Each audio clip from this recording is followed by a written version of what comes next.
중국의 무차별적 침공이다. 한국 다 무너진다.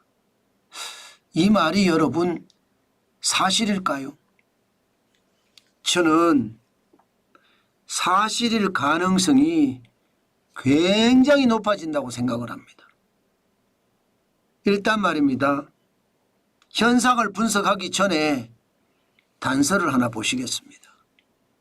이거 한번 보세요. 국가별 상위 1% 과학자 규모와 비중입니다. 미국은요 1% 과학자가 2,507명이에요. 전 세계에서 비중도 36.4%고요. 중국은요 1,405명이나 됐습니다. 여러분도 알다시피 중국은 공산당이 첼렌 계획이라고 하나요? 다시 말해서 상위 1% 과학자 1,000명을 국가인재로 모으겠다는 거 말입니다. 이것을 통해서 1,405명까지 모았습니다. 여기에는 중국인만 있는 게 아니에요. 전 세계 과학자 다 포함이 되어 있습니다.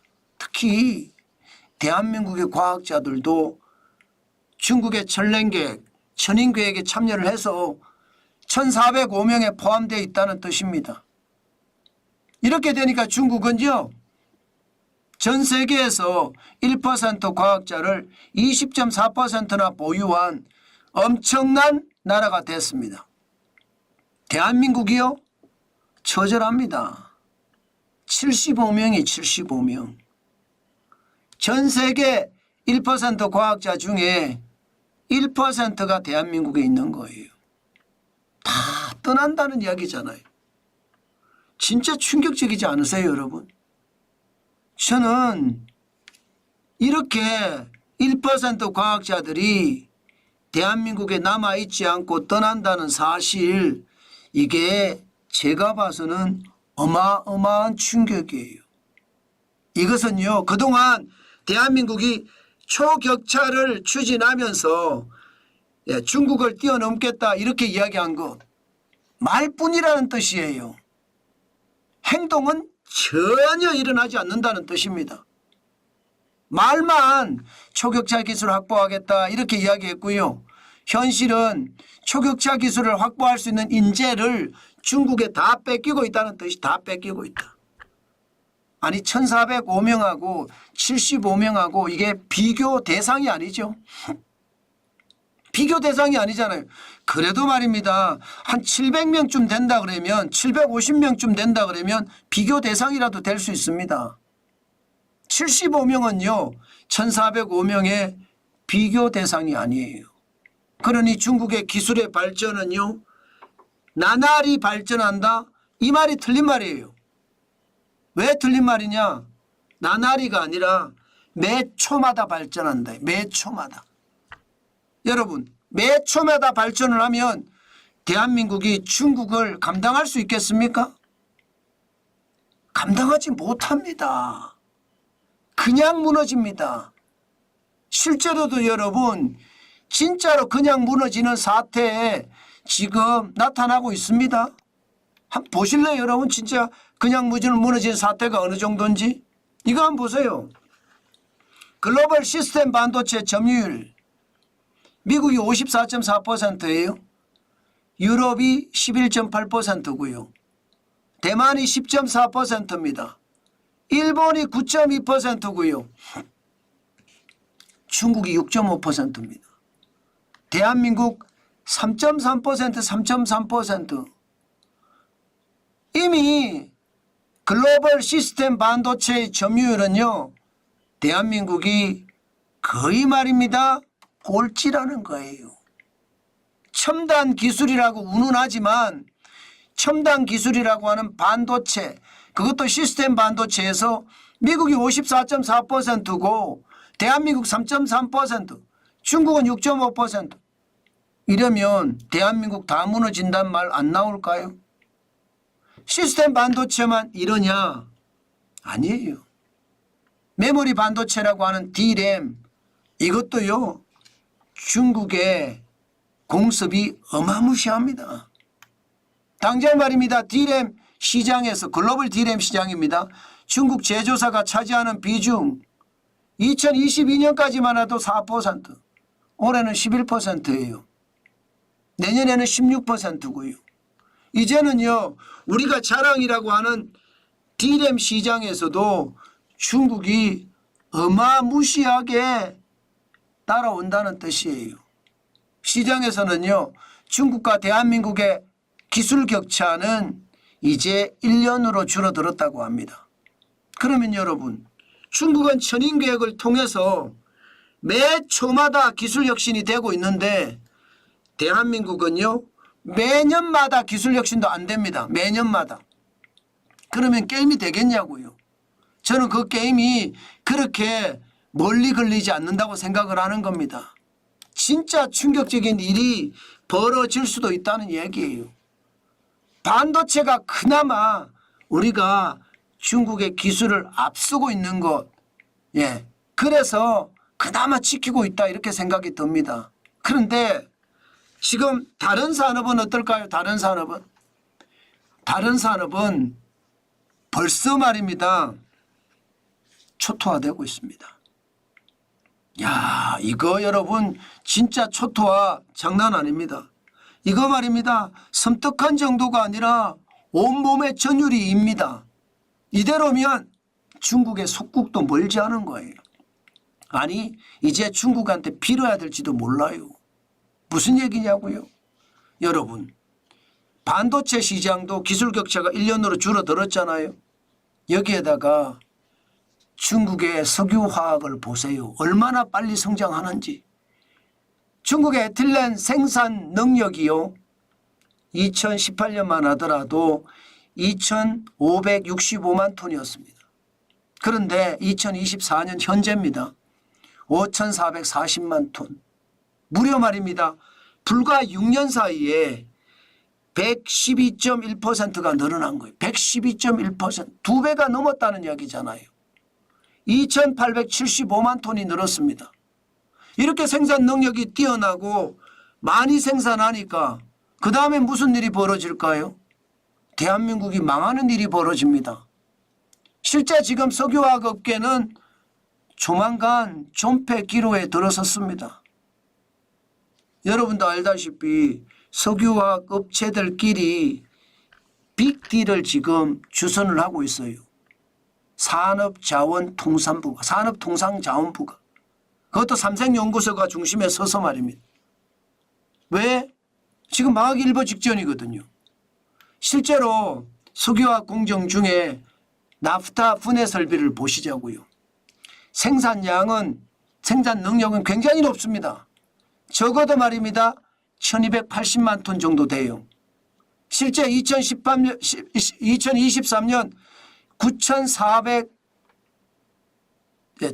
947만 5천 톤 이거밖에 생산 못해요. 그러니 공장 가동률은 74%까지 떨어졌습니다. 이게 여러분 공장 가동률이 60%까지 가잖아요. 그러면 다 무너집니다. 다 무너집니다. 지금 2024년 현재 60% 근접했지 않을까 시장에서는 그렇게 예측합니다. 그러면 여러분 나프타 분해 설비라는 게 나프타라는 게 화학에 있어서요. 석유화학에 있어서 쌀 같은 존재잖아요. 이 나프타 분해가 많이 돼서 생산량이 늘어나야지 석유화학 산업이 붐을 타고 쭉쭉 일어나는데 안 된다는 거예요. 지금 이대로면 다 무너집니다. 2021년까지만 하더라도 공장 가동률은 93.1%였어요.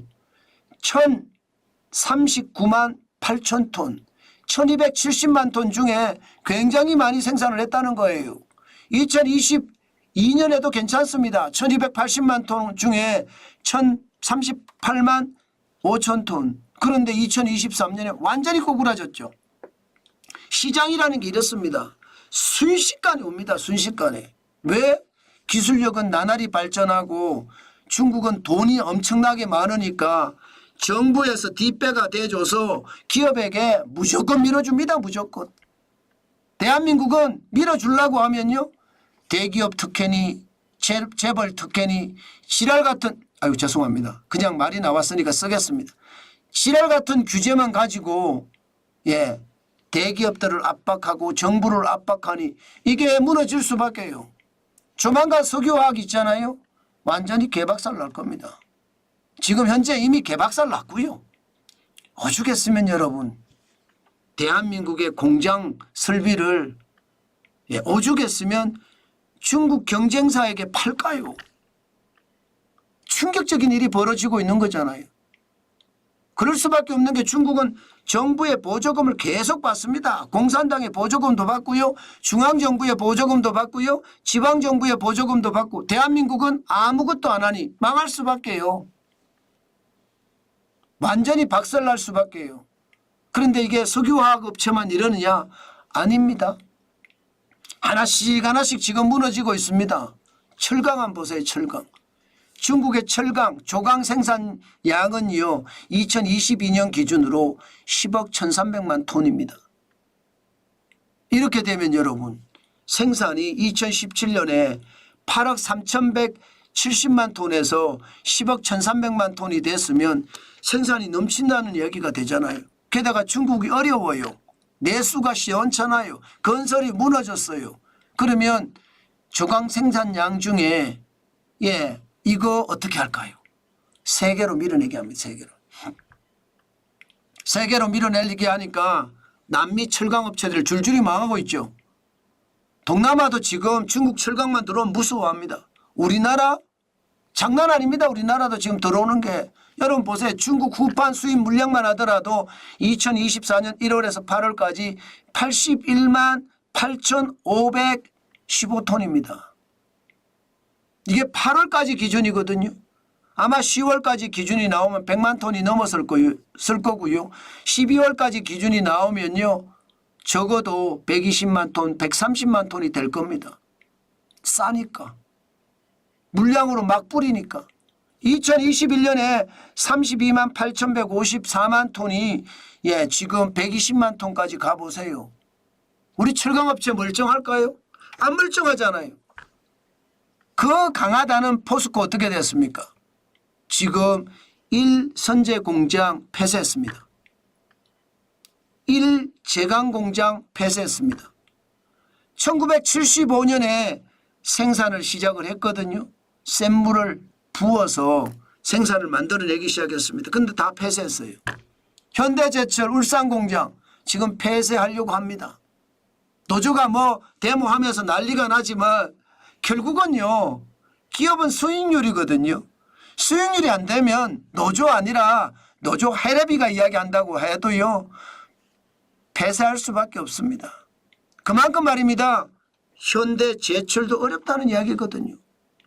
어디 현대제철만 어렵습니까? 우리 제철회사, 철강회사들 다 어렵습니다.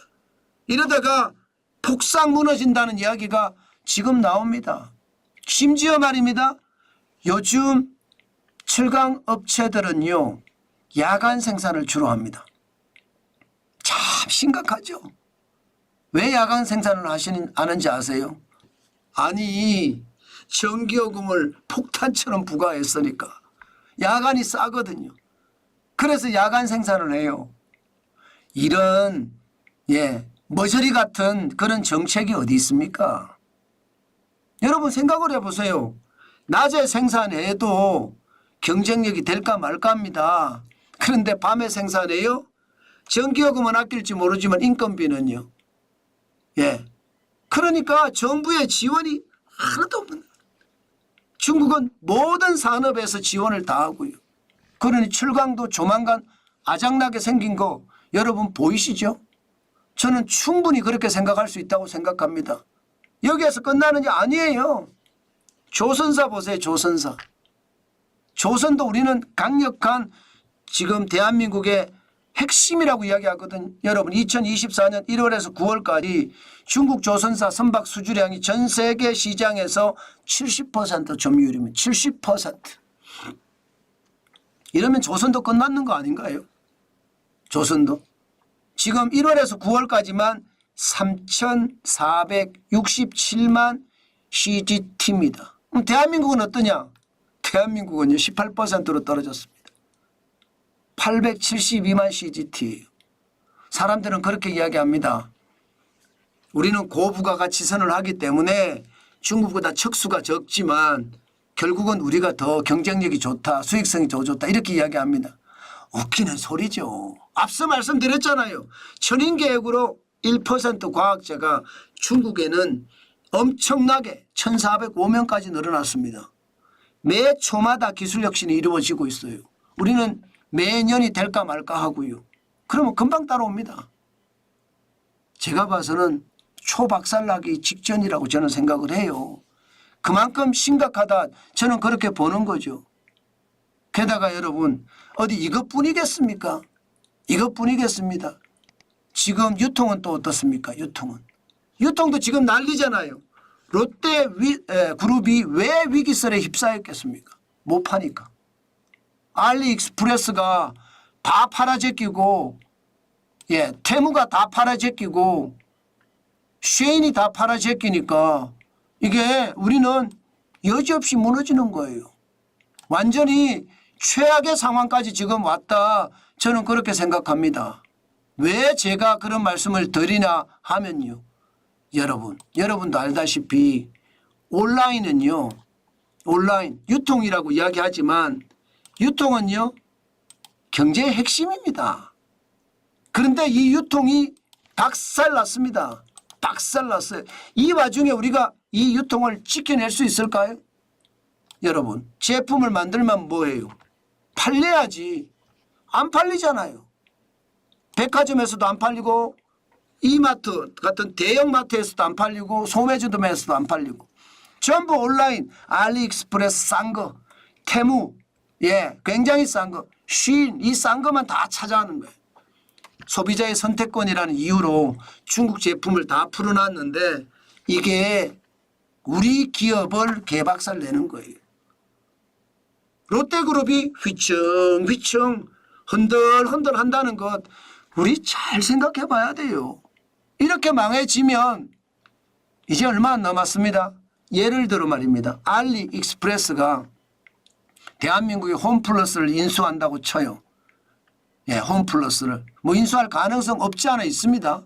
아니면 테무가 우리 홈플러스를 인수한다고 쳐요. 거기다가 중국 제품만 가득히 집어넣으면서 중국에서 직접 수입해서 싸게 판다고 쳐보세요. 대한민국 초토화되지 않겠습니까? 초토화됩니다. 진짜로 최악을 맞을 수도 있습니다. 저는 그 최악 시간 문제일 뿐이라고 생각해요. 중국이 보기에는 대한민국 우습게 보는 거죠. 언제든 최악이 될 수 있으니까요. 여러분 어떻습니까? 대한민국이 진짜 다 무너진단 말이 틀리는 말이 아니죠. 저는 여러분 제발 국가 지도자들 여야 막론하고 장차관 막론하고 정신 차려야 된다고 생각해요. 이렇게 2, 3년 가잖아요. 끝장납니다. 진짜 끝장나요. 중국은 말입니다. 대체적으로 말입니다. 반도체만 예를 들어보면 돈을 쏟아붓습니다. 인재를 쏟아붓습니다. 심지어 대한민국 인재까지도 끌어갑니다. 돈 많이 줘서 말입니다. 빅펀드 1기, 2기, 3기를 보면 돈을 마련하기를 2013년에 25조, 2019년 37조, 2024년 64조를 마련해 쏟아붓는 거예요. 그러니까 반도체가 그만큼 빠르게 기술력이 올라오는 겁니다. 반도체만 쏟아붓느냐? 아니잖아요. 조선에도 쏟아붓고 화학에도 쏟아붓고 철강에도 쏟아붓고 이러면 대한민국이 진짜 완전히 폭삭 망한다는 말 제 말이 틀릴 것 같죠. 이대로면 충분히 가능한 일입니다. 제가 그랬잖아요. 유통을 우리는 이미 실패를 해서 롯데가 흔들리기 시작했습니다. 이것은요 이제 시작이라고 봅니다. 진짜로 최악의 상황 우리는 경험하게 됩니다. 지금 그 어느 때보다 윤석열 정부 절체절명의 위기에 서 있다. 저는 그렇게 생각합니다. 이거 수정 못하잖아요. 그냥 무너질 거예요. 두고 보십시오. 제가 고사를 지내는 게 아니에요. 현실을 있는 그대로 말씀을 드리는 거예요. 그런데도 말입니다. 정신 못 차리고 광화문에 나와서 으쌰 진짜 바보 같은 짓을 하고 앉았습니다. 그러니 나라 망하는 거 이제 시간 문제다. 저는 그렇게 최악의 상황을 가정해서 말씀을 드리겠습니다. 최소한 모르겠어요. 우리가 막을 수 있을런지. 우리야 필북밖에 안 되기 때문에 우리의 이야기야 뭐 아무리 이야기해본들 막을 수 있겠나 싶지만 결국 시간은요. 대한민국을 최악의 구렁텅이로 빠져들게 만드는 것 저는 당연하다. 저는 그렇게 생각합니다. 그만큼 절망적이라는 뜻입니다.